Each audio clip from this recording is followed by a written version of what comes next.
Welcome to Cat and Jess Talk the Best, where we're going to be talking about IMDb's top 250 movies from April 12th, 2018. My name is Kat. And I'm Jess. And today we are talking about number 188, In the Name of the Father, which is a biography drama film from 1993. And this has an 8.1 on 144,427 votes. So the mystery line from Network was, "What an excellent day for an exorcism." And nobody was able to get that one. It is from The Exorcist. So the line for this week is, "Help me, help me." That's as best as it's gonna get, I think. We just tried this, so we're just gonna leave it at that one. Yep. You have until The Passion of Joan of Arc comes out to guess that one. So make sure you get your guesses in. So the spoiler-free synopsis for this film: unemployed young Irishman Gerry Conlon gets by as a petty thief in 1970s Belfast. When local IRA leaders get fed up with him, he flees to England and meets up with his friend Paul Hill. On the same night that a bomb explodes in a nearby pub, the friends get kicked out of their communal digs and are forced to sleep in a park. He returns to Belfast, but is arrested as the prime suspect in the bombing and imprisoned, where he spends 15 years trying to clear his name. Alright, so this is directed by Jim Sheridan. He's directed movies like The Field, Brothers, and Get Rich or Die Trying. This stars Daniel Day-Lewis, Pete Postlethwaite, and Emma Thompson. That name is awesome. Oh, Pete? Yeah, I had to look up how to say it, his last name. That's an awesome. Because I was like, I feel like I'm just going to butcher this. Yay me for doing research. Ratings. On IMDb, 36.1% of users rated this at an 8. On Metacritic, this has an 84%. On Rotten Tomatoes, 94% on 50 critical reviews. And then two of the fresh, David Anson. Jim Sheridan tells his gripping tale with a fury that strokes up an audience the way Costa Gavras movie used to. I don't know that movie, so I probably said that wrong, but that's okay. Gene Siskel, Daniel Day-Lewis is remarkable. Yeah, I can agree with that. Yeah. He did a good job. He's a great actor anyway, so. Yeah. So to Rotten People magazine, if Sheridan didn't feel the need to pile on the pedantic subtext, this would have been an absorbing personal drama rather than a vituperative, question-begging broadside. Okay. That's a lot of big words that it's too early in the morning for. I agree. It's too early. It really is. So, Leonard Swars. Sheridan fails to illuminate the evils the film is meant to condemn. Never has injustice been so boring. Okay. I like that last line. So the consensus: impassioned and meticulously observed, In the Name of the Father mines rousing drama from a factual miscarriage of justice, aired by scorching performances and director Jim Sheridan's humanist focus. Alright. So, the money. So, the budget for this was $13 million. Opening weekend, it made $109,805. Its domestic gross was $25 million $96,862. Internationally, it made $40,700,000. I definitely was about to do that backwards. God. So the worldwide gross was $65,796,862.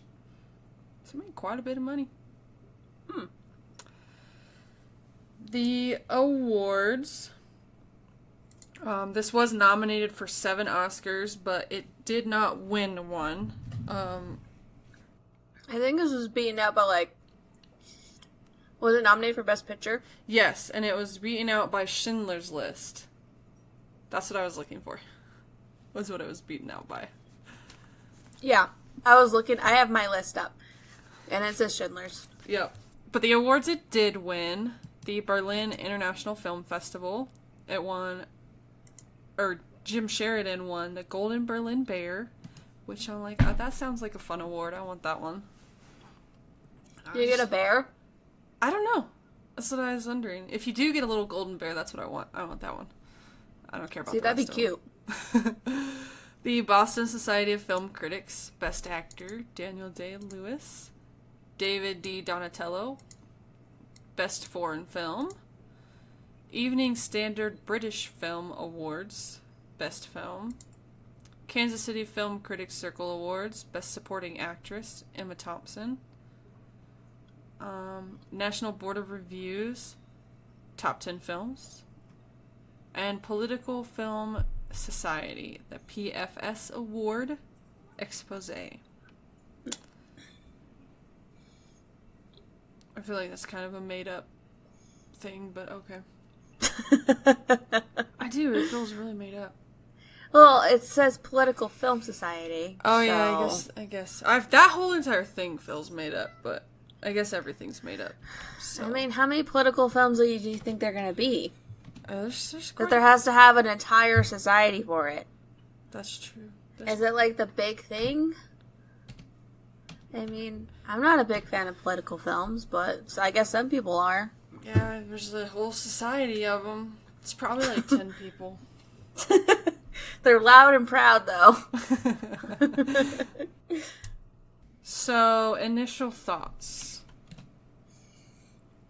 Who wants to go first? I'll go. Okay. So, I watched this a couple of days ago. I didn't have to watch it twice, surprisingly. That's a good sign. To have to watch it twice, but I didn't have to. It was very slow throughout the entire film. It was very slow. But there were parts sporadically spread through there that were very attention-grabbing, in my opinion.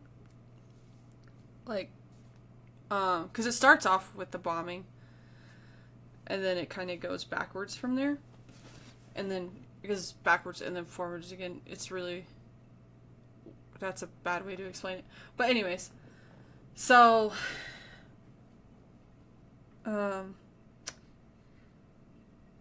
I feel like there was some of it that was unnecessary.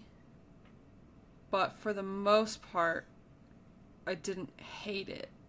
But it wasn't, like, crazy good, in my opinion. It was just kind of good. It was not super low, but not super, super high. There's enough in it to keep me interested for 2 hours. And not fall asleep. Or get distracted by something else. Which is saying something. That is. My turn? Yeah. Well, I agree with pretty much most of what you said. Again, I feel like it's too slow. I feel like it drags at some points, for sure. But there's some good acting in there. Yeah. Daniel, of course, and Pete and Emma do a good job with their roles. I especially like Pete. I do. I like his part a lot. Yeah. He did a really good job. Like, I think he was the best one out of all of them. I will say that. Even better than Daniel. I'm even saying that. You're hearing me now, people. I liked him better than Daniel Day-Lewis. But yeah, it was okay. I was hesitant and kind of like, I remember telling Logan, I'm like, Logan, I really don't want to watch this movie because the screenplay is written by the same person who directed, what was it, Hotel Rwanda? Yeah. And I was like, ugh, and that one just dragged for me too. So I was like hesitant. I'm like, I don't know. And then I sat down and watched the whole thing. And I was like, well, I liked it less than Hotel Rwanda. I did too, but I like Hotel Rwanda quite a bit, so.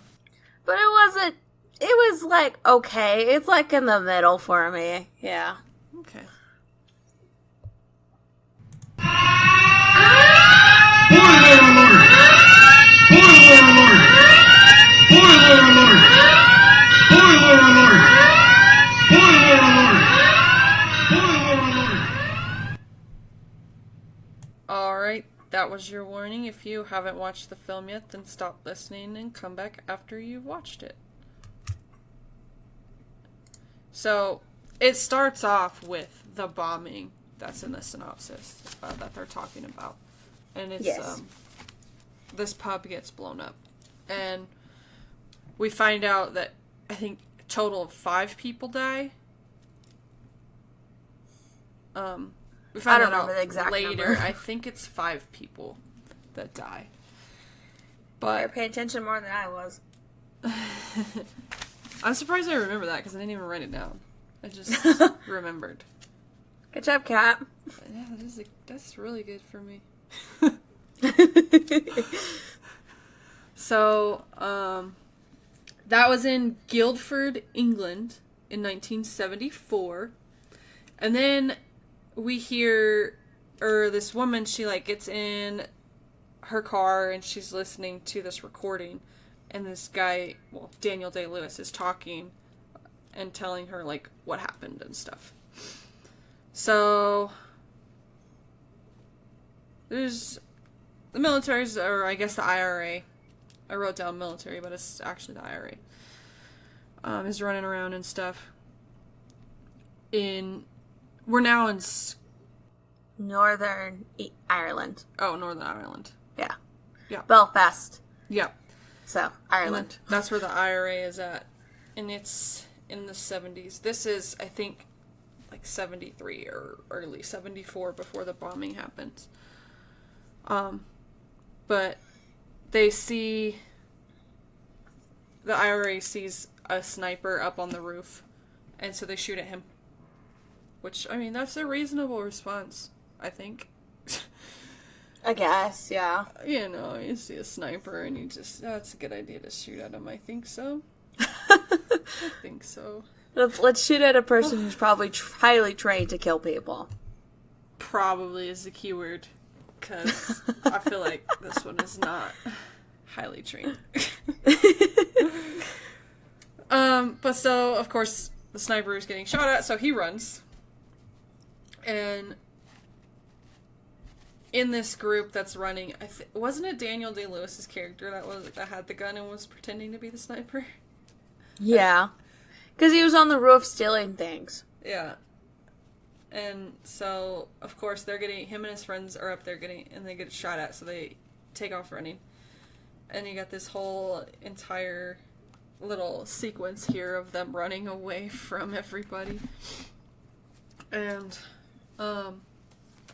it kind of starts a little bit of a riot here in Belfast.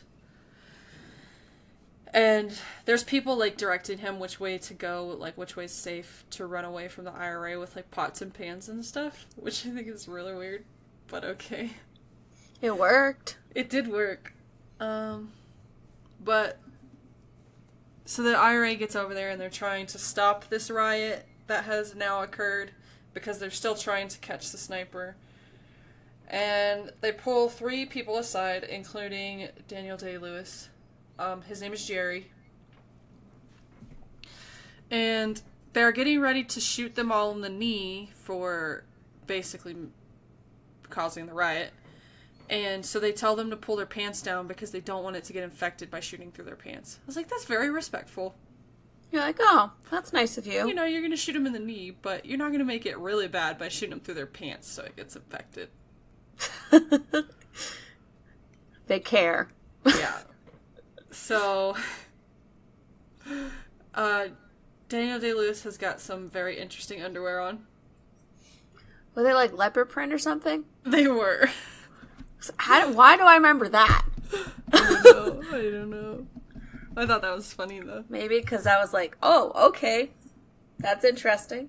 But his little sister, Jerry's little sister, goes and runs to tell their dad about it. And so he runs and gets over there to stop them before they shoot Jerry in the leg.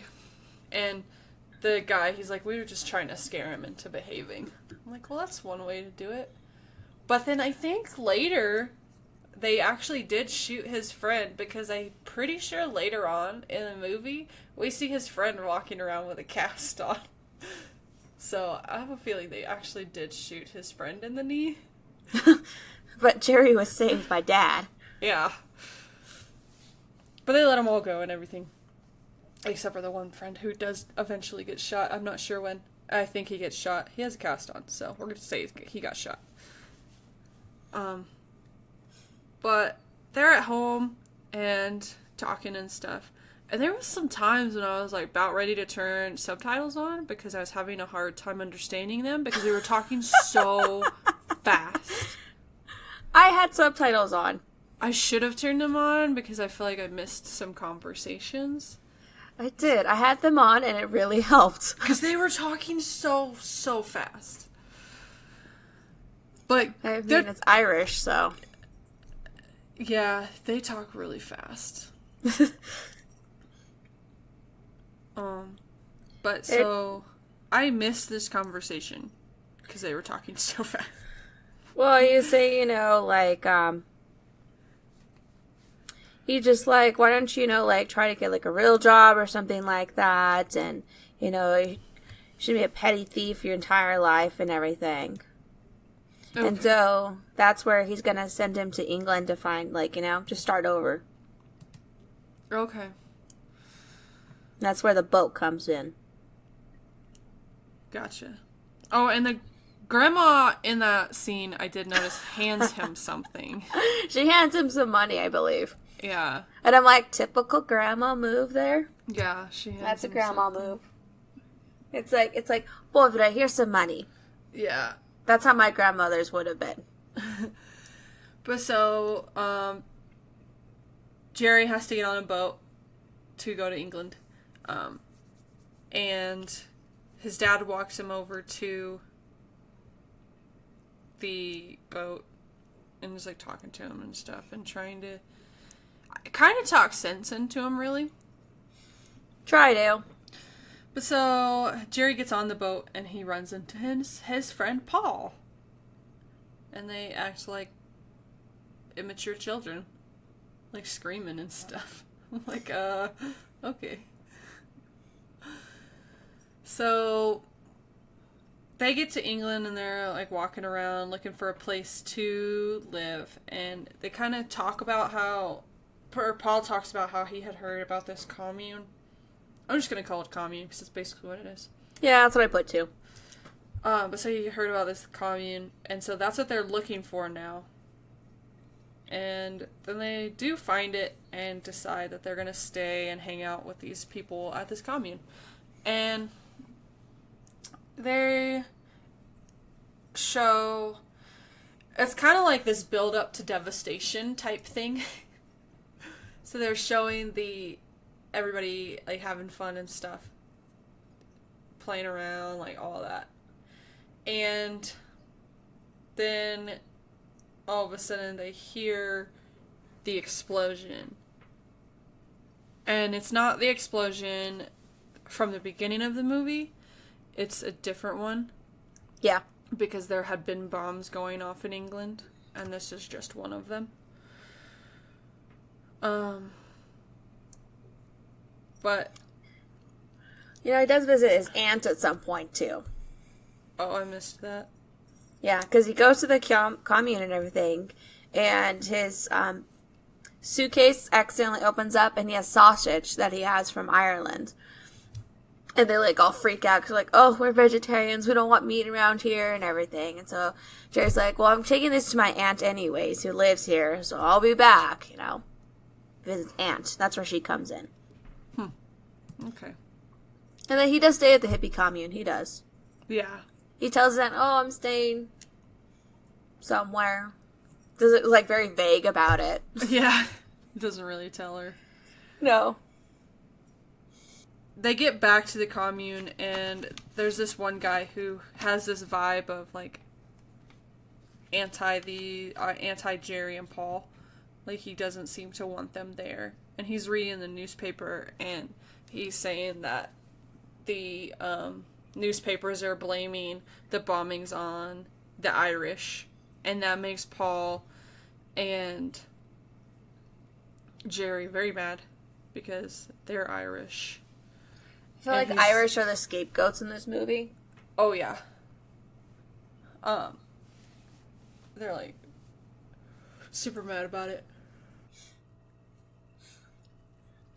But so, then we see these people making the bomb, or they insinuate that they're making a bomb, because you kind of see it, but if you don't know, then you're like, it could be a bomb. Yeah, you're like, well, okay, I guess they're doing something. Yeah. I don't know. But, so, Paul and Jerry are in this park, and this dude comes out. I don't remember what his name is. It's Charlie. Okay. But he's kind of like a crazy dude. At least it seems like he's crazy, and he was, like, sleeping in the park. And he's like, this is my bench. Yeah, like, he gets what? mad at He's them. like, my initials are carved into the bench. Yeah. That's important. And he, like, gets mad at them, but he lays down on the bench and, like, spreads his legs out, and he, like, kind of kicks them off the bench. He's like, this is mine. Yeah. It was, Jerry gives him some money, actually. Yeah. So, they leave the park because they're walking around looking for a place to sleep. And this woman comes out of her apartment, and they're, like, yelling at her, like, catcalling her and stuff. And she basically ignores them. She does turn around for a sec, but then she walks off and ignores them. But she dropped her keys, so Jerry takes it upon himself to pick them up and go inside her house. Yeah, and Paul's like, just put him in a mailbox and let go. Yeah.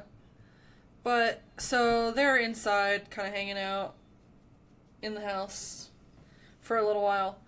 Her bed's interesting. Yeah.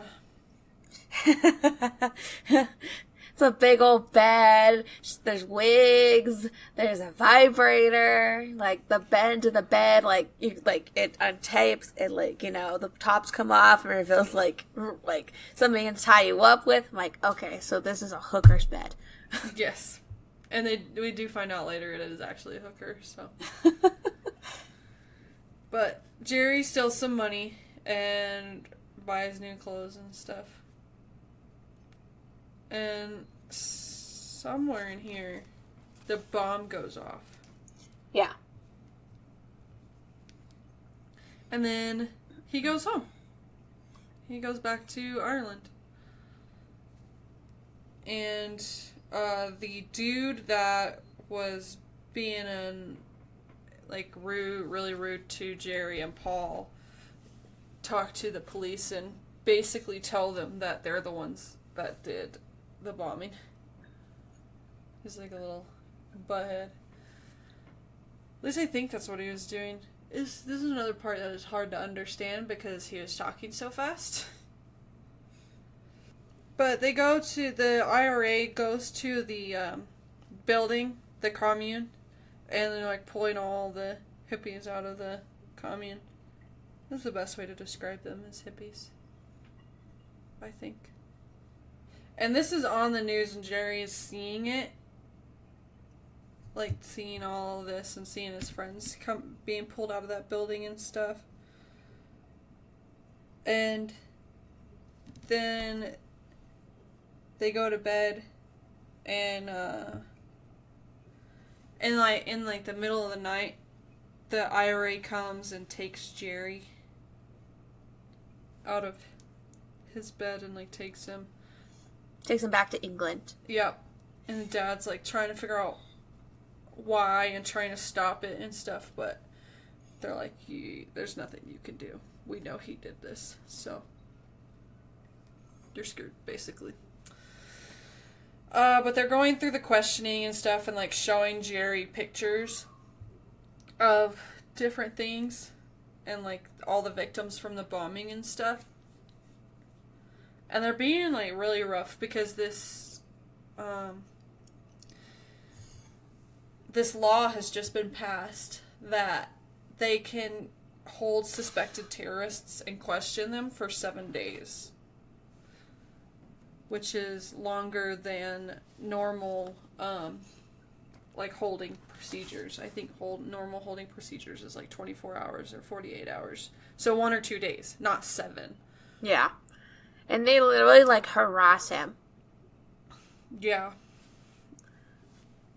He's like, I have no idea what you people are talking about. He's like, I didn't do anything. Yeah. And, so his dad leaves and is going to try and bring him home and get him out of jail, because right now he's just in jail. He's not in prison. He's still in jail because he's in questioning. But he gets to England and stuff, and he's, like, trying to find out information on how to get Gerry out. All the while, Gerry is still being questioned and being tortured, basically. They're pretty much trying to force him to be a scapegoat. Yeah, they're forcing a confession out of him. A confession that he didn't have to do because he didn't do anything. Yeah. And, they're questioning all the people that they got out of that commune. Questioning all of them. And trying to get everybody to talk. And Gerry tells them where he was when the bomb went off. But they, of course, don't believe him. Then we see Paul is across the way. And he's being questioned. And Gerry says something about him having been with Paul, so they kind of bring Paul over for a sec, but then they take him away again. Is this the part where Paul tells Gerry that they stuck a gun down his throat? Yeah, I think so. Yeah. And then that's why they take him away, because they're like, this is not gonna work. No, and, like, Jerry's like, I was with Paul and Charlie. And they're like, who the hell's Charlie? Yeah. So Gerry's dad is at his aunt's house, right? Yeah. And they bust in there, the IRA busts in there and arrests all of them. Like, his aunt, his uncle, his cousins, his dad, all of them.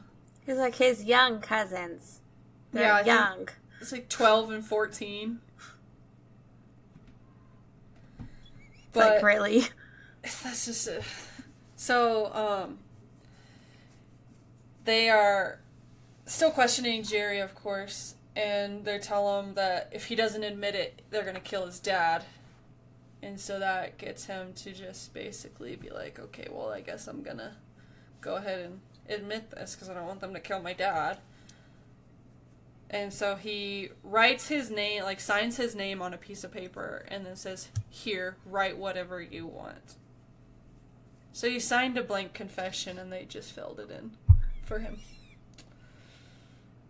I'm thinking against myself, like, man, if this was in the U.S., there'd be you're just breaking so many laws right now. Even over there, too. Yeah, I was going to say any country, but it still happens. Yeah. Like, it even still happens now. So, unfortunately. there's just different technology now that can record it. Exactly. Which even then, it's like coercion still. Never mind. Yep. So they're being taken to cells and stuff. Him and Paul, at least, and they're like yelling at each other. They were talking so fast and yelling. So this is another part I had a hard time understanding. I didn't know what they were saying. They were both in the hall, like being dragged opposite directions.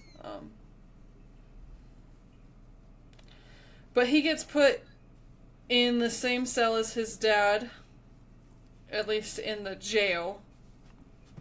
And he's mad at his dad for coming.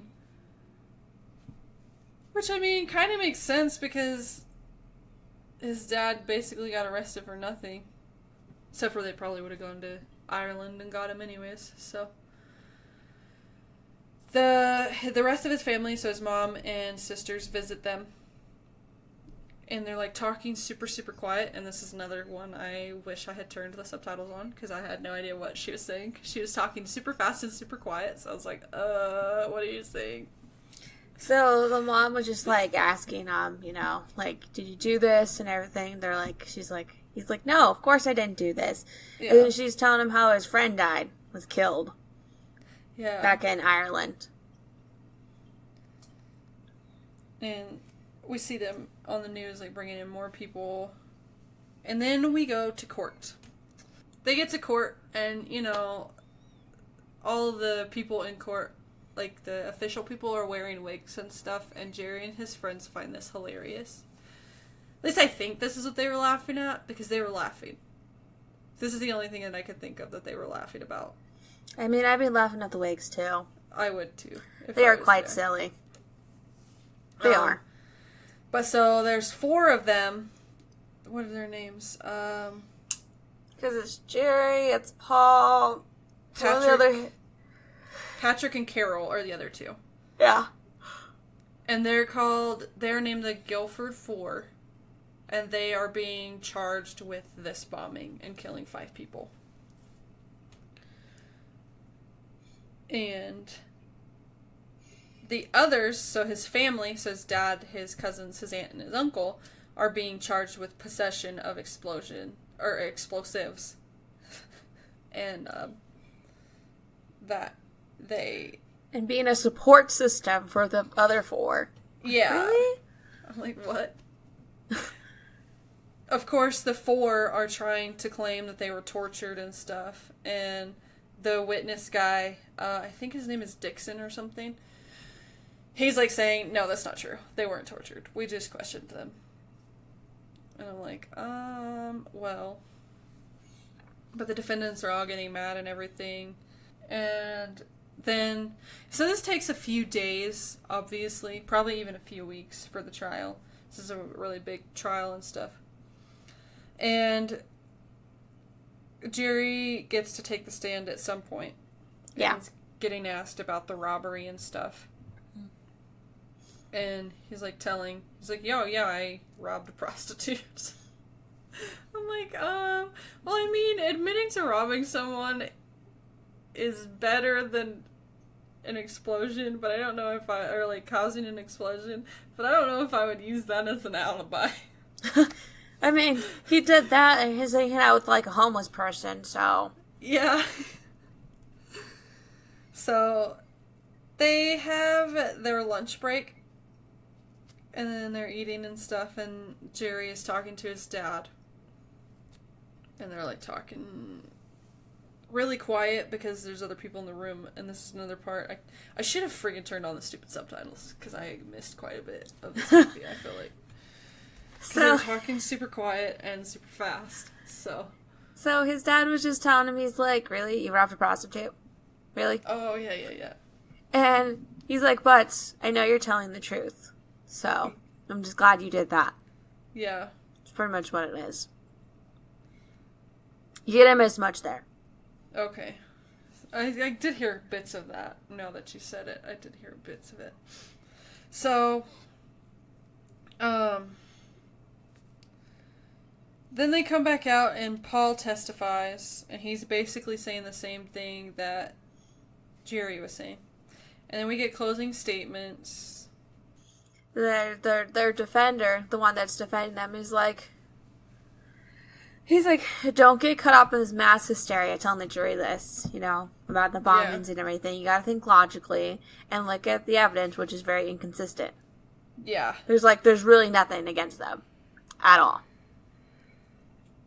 Yeah, and the prosecutor guy, he's like, yeah, the defense is right. Don't get caught up in the emotion of this trial because, of course, they're being tried in England, and so, of course, the jury is all British people, and they're under the impression that the Irish did it, and these people are Irish, so... It's like you're just asking them just to be guilty. Yeah. Basically. It's like this isn't a fair trial at all. Just plain and simple. Yeah, it's really not. The jury comes back and finds them all guilty. And we get this shot of the first aid kit, which is a little bit of foreshadowing for 2 minutes from now, basically. But Gerry gets sentenced 30 years, a minimum of 30 years. He's sentenced to life, minimum 30 years. Paul gets sentenced 14 years, I think. Patrick and Carol both get sentenced 30. And then Dad gets sentenced 15. And I think the rest of them all get sentenced to around 15 as well. But then, so they're all being taken out. And Carol is... I think it's Carol. But she's screaming and being carried away. And then something happens and we see the woman with the first aid kit running towards the room that Carol was just drug into. Jumps to Thompson's character. Yeah, the lawyer. Her name's Gareth in this. And she's at the park and she's looking at the benches to look for the bench that has Charlie's initials on it, and she finds it. Yeah. And we see Gerry and his dad were put in the highest security in the prison they're put in. They have special jumpsuits saying that they're murderers, basically. And they are not accepted into the prison hierarchy, I guess. That's the best way I could put it. I guess. The dude doesn't like them, so they're not allowed to eat in the cafeteria. So, Mom visits them. And she's talking to him because she's upset that they're in jail, or in prison, which is understandable. Then there's a man. Oh, yeah, I think his name is Joe. Yeah. He confesses to everything. He's like, you have the wrong people in there. They're innocent. Yeah. And he's actually, when we had seen the people earlier building the bombs, he's actually one of the guys that was over there in that scene.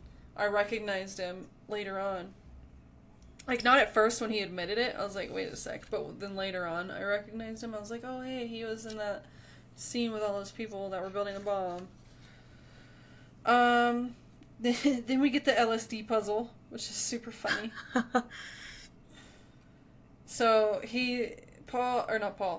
Gerry is in there hanging out with some guys, and he's doing this puzzle, and he's like, okay, come on, where's the rest of the pieces? And then the guy, he's like, oh yeah, my lady, she dipped it in acid before she sent it in here. So, go ahead and pick a country. Pick a country and enjoy yourself. Yeah. So he gets high. And then we see Dad is in his cell and he's praying and stuff. And then Gerry comes in and he's being obnoxious because he's still high. And Dad gets mad at him because he's high in prison. And at this point in time, Gerry thinks he's going to spend the rest of his life in prison, so I'd be like, you know what? Whatever. Do what you want. Because if you don't think you're ever going to get out of prison, go ahead, get high, whatever. It's kind of like, matter. Fuck it. Yeah. Then there's a fight at breakfast. Yeah, because it's Joe, right? Yeah, Joe. He comes in and sits down and everything. That's when the fight all starts. And then he's talking to Dad and Gerry, and he's telling him, yeah, I'm the one that did it. They have you in here for nothing. And it seems like at first they don't really believe him, but then, like, the more he talks about it, the more it seems like they believe him. Yeah, and he's like, I told them already that you shouldn't even be in here. And they haven't done a single thing. And then after the fight, Gerry and his dad get more respect in the prison, basically. The riot squad comes because of the fight, of course. And then the lawyer comes in and she wants to talk to Gerry and his dad about, like, trying to help them get out. Gerry doesn't really trust her at first, but the dad's, like, all for it. He's, like, super excited because his health is starting to deteriorate. He's starting to get sick and stuff. And he's getting older. The time in this is, like, really confusing because it's hard to tell. Yeah. The whole thing takes, like, 15 years, like you said. But it's hard to tell exactly when everything is happening. Yeah, it blurs together. You're like, it seems like days, but it's really years. Yeah. And you're like, because they don't change really. Not really. No, it's very really subtle things if you're really, really, really paying attention, but not really. You can't tell that much. Yeah, the most telling thing is, like, closer to the end, Gerry's hair is longer. Yeah. But I think it's just a matter of how they shot this. I feel like they shot it very sequentially and not over multiple years. So that's why it was hard to tell. There's also a thing called makeup. Yeah. And then I don't think they utilized makeup very well in this movie. I was like, it's not that hard to make someone look older. Well, to do it correctly and make it look good, it is hard, but they should have people that know how to do that. Just draw some lines. Literally, you just draw some wrinkle lines on them. Boom. Done. Simple. That's as simple as you can make it. Yeah. There is more to it than that. You gotta make sure it's all in the right spot and stuff. Well, you know what I mean. But they should have people that know what they're doing enough to be able to do that. Exactly. But then we figure out Joe is planning something. And then they have this movie night. And it's The Godfather. Yeah, I thought that was funny. They're showing The Godfather to these prisoners. But so, they're watching the movie and stuff, and then Joe carries out his plan and attacks a guard. He sets the guard on fire. Yeah. I'm like, wow. Just lights him up. But Gerry helps put out the fire. But I'm pretty sure that guard is, like, done for. Yeah. I don't think it... Well, does it say if he died or not? No, he didn't die. Oh, okay. He was just injured. He had some burns on him. And, what was it? He had some burns. And so, like, you know, he just stopped working there. Yeah. And then, of course, Joe got transferred. Of course. They get to meet with the lawyer again. And she needs both of them to write down everything. Like, write down everything that they were accused of. Write down everything that happened and all that. She needs them to write it down. And Gerry's like, I'm not very good at this. And he's having a hard time writing it all. So his dad gets him a tape recorder because Gerry has been good at telling stories all his life. He's not good at writing things down. He can talk all he wants. It's easier that way for him. Yeah. His dad is getting even more sick. And so he's trying to take care of his dad in prison and stuff. And the lawyer was able to get them a new trial. So that... this kind of skips around a lot right here. But it's in the middle of the night, and his dad is, like, super quiet. And he had been up trying... just, like, I guess, thinking and listening and stuff, and he realizes his dad went super quiet, and he, like, jumps down there and is trying to wake him up, but his dad won't wake up, and so he thinks his dad is dead, so he's, like, calling for help and stuff. And they come to help him, and he's not dead right then, but he does die. Like an hour later. Yeah. But, the prison, when they finally hear about everything, like when all the prisoners hear everything, they do this, like, burning paper tribute, or, like, throwing burning papers out the window and stuff. And so Gerry asks the lawyer to keep the pressure up and keep trying to help prove that they're all innocent and stuff. So she starts doing rallies and stuff like that in the streets. Yeah.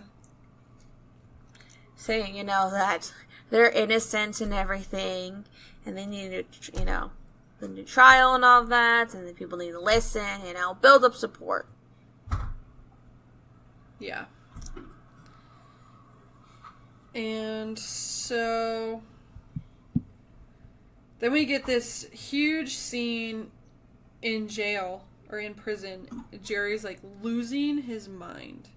And I feel like this is part of his nomination. Like, this is part of the reason he was nominated for Best Actor. Like, his Oscar the nomination. Because I'm pretty sure he got nominated for, Best Actor.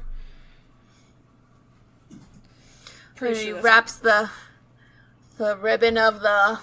tape around his face and stuff, and, like, screaming and smashing things. I'm like, that's just someone frustrated.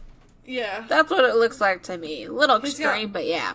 Well, he's got lots of reasons to be frustrated. I mean, yeah, his dad, died in prison, an innocent man and everything, so. Yeah. So they get another trial, and it's been 15 years at this point. Yeah. There's one little part I want to say before this trial. That Garrett, she actually gets to look at the files and everything. She's like, oh, you can only look at, the dad's papers. And she's like, okay. And then the one time she goes to look, the regular person's not there. And he's like, okay, well, who do you need to look at? And she gets to look at Gerry's stuff. Yeah. And so she's looking, and she finds something in there. But yeah. We'll talk about it when we get to the court. So they do the trial and stuff, and she says that she has all kinds of evidence that they were used as scapegoats in this bombing. And so she's questioning Dixon and stuff, and she brings out the paper that she found. And it's evidence that he actually found Charlie, and Charlie corroborated Paul and Gerry's story about being with him. And then he wrote this little note not to be shown to the defense. I'm like, that's so bad. Yeah. And I'm like, this is how you get people off now. Yeah. Good job. So, Dixon is like, well, doesn't really know how to answer. And then there's this whole big thing going on, and the defense is, like, talking to the judge, like, up close, like, have approached the judge and stuff. And then the judge calls for a recess, and the lawyer, Gerry and them's lawyer, Emma Thompson's character, she thinks that this just went really south. Like, she thinks something just went really, really wrong and she's about to lose. Like, that's the impression I got from her face. But then they come back and the judge is, like, dismissing these cases. He dismisses all of the cases against the Guilford Four. Yeah. And the way they do it, it's kind of spaced out. They're like, Jerry's case gets dismissed, then Paul's, then Patrick's, then Carol's, instead of just dismissing them all at the same time. And so we get this big, huge scene of Jerry walking over the crowd to get out the front door, and the guards try to stop him from leaving the front door, and he's like, no, I'm a free man. I'm going to do whatever I want. I mean, yeah. He's not wrong. No, not wrong at all. So, and then he goes outside and he's doing this little, like, press conference thing, and he's saying that he wants to prove his dad innocent. That's his next mission in life, is to prove his dad innocent, because his dad died in jail, and all he wants is to prove that his dad was not guilty. Which, I mean, his dad was convicted of helping him, so I think his case being dismissed should dismiss his dad's case, but since his dad's dead, they don't do anything about it. Yeah, like, yeah, he's dead. Yeah, fine. They just don't care, so.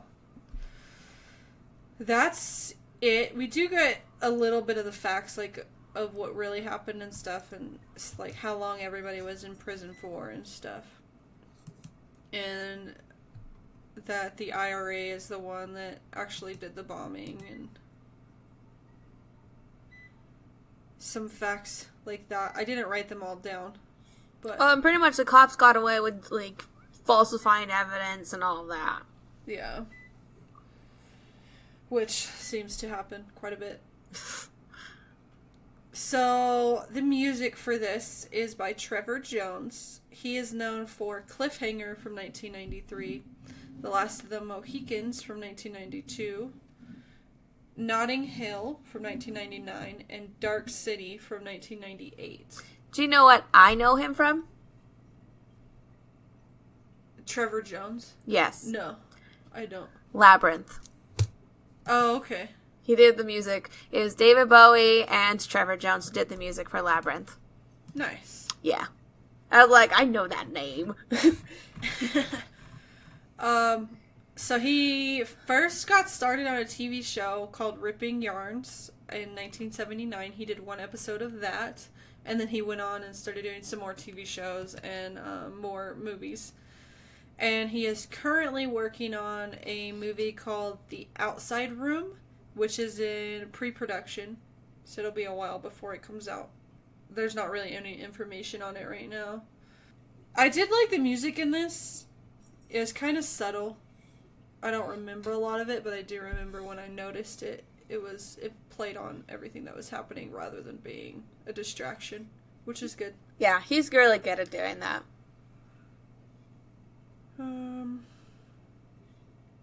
But I don't really have much else on the music.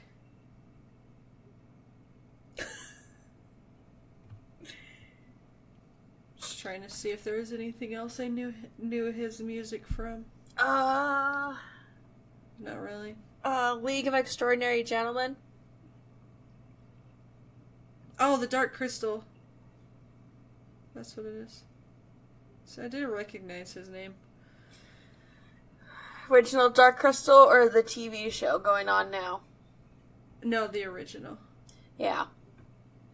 Yeah, and he worked with Jim Henson quite a bit, so. Yeah, I haven't watched the TV show, The Dark Crystal, yet. I need to watch it, though, because it looks great. Like, the puppetry in that is fantastic. Yeah. It is. I'm like, oh, feels great to be seeing this again. Such a good movie. It is a great movie. So, this is based on true events. There was really the bombings in Guildford, England in 1974. They really did happen. And there was really people wrongly convicted of doing those bombings, like used as scapegoats and stuff. And this is also, like, Gerry Conlon, the actual guy that Daniel Day-Lewis plays, wrote a book about it called Proved Innocent. I tried to find it, but I could not, so I didn't get to read it. And I don't really know a lot about all of these events. I do know that he was found innocent and stuff. And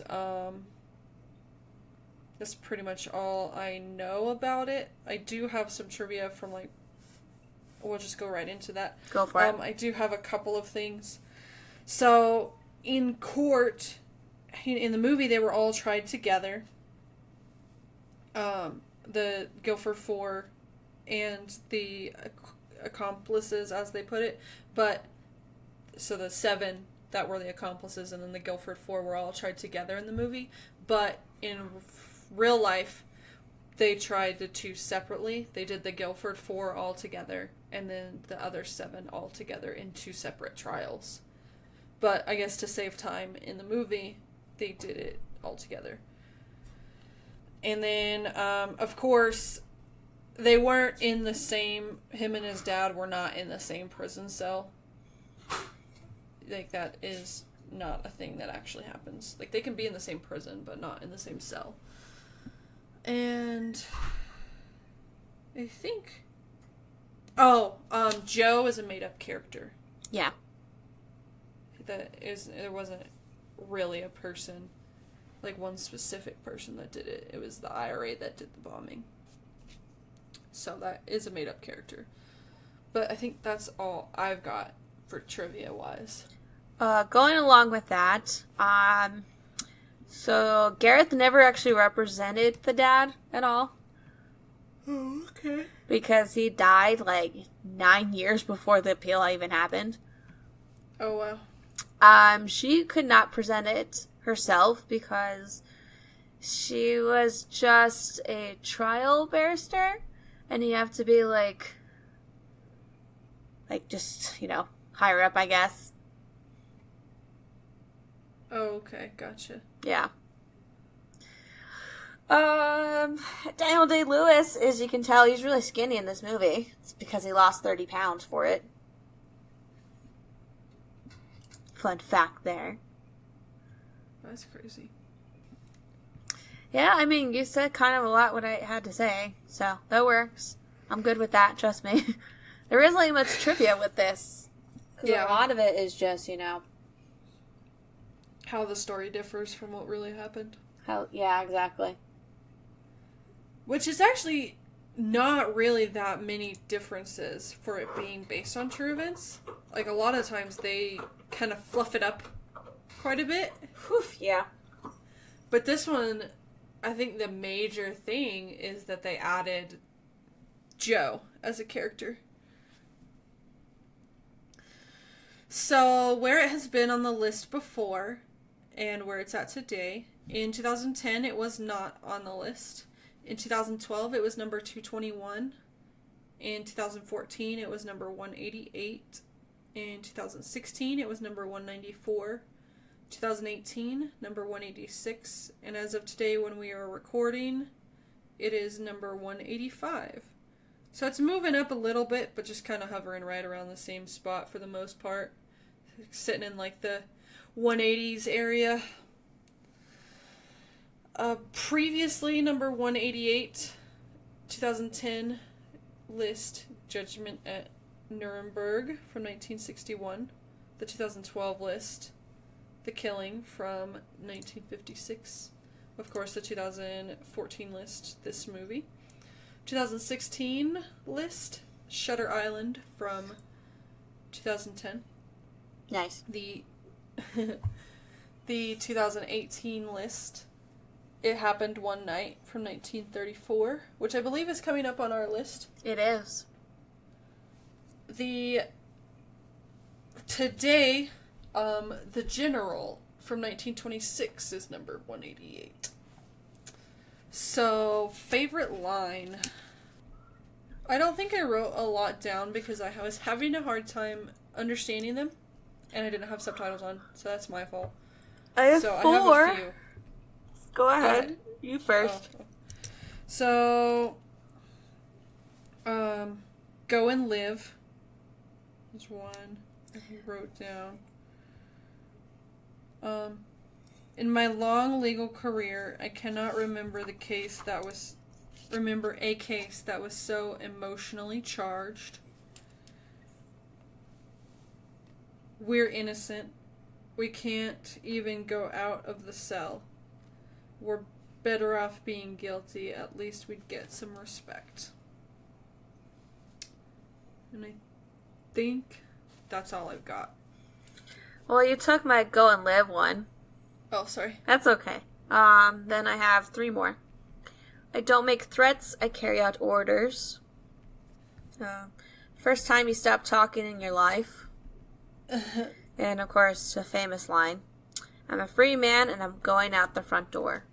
Oh, yeah. We'll go with that one. It's a good one. So, what's your rating? I'm giving this a 5. Okay. It's a solid 5. Because it was okay. It wasn't the worst thing I've ever seen. But it wasn't the greatest thing I've ever seen. Again, like we talked about earlier, it's slow. It's slow. But I'm going to say Pete saved it for me. He did. He really did. Okay. He was my favorite character in the whole movie. So, like you said it, and we both said it earlier, it's very slow, but there's enough in it to keep my attention. And it is a drama, and they do play on the drama a lot. So I liked that.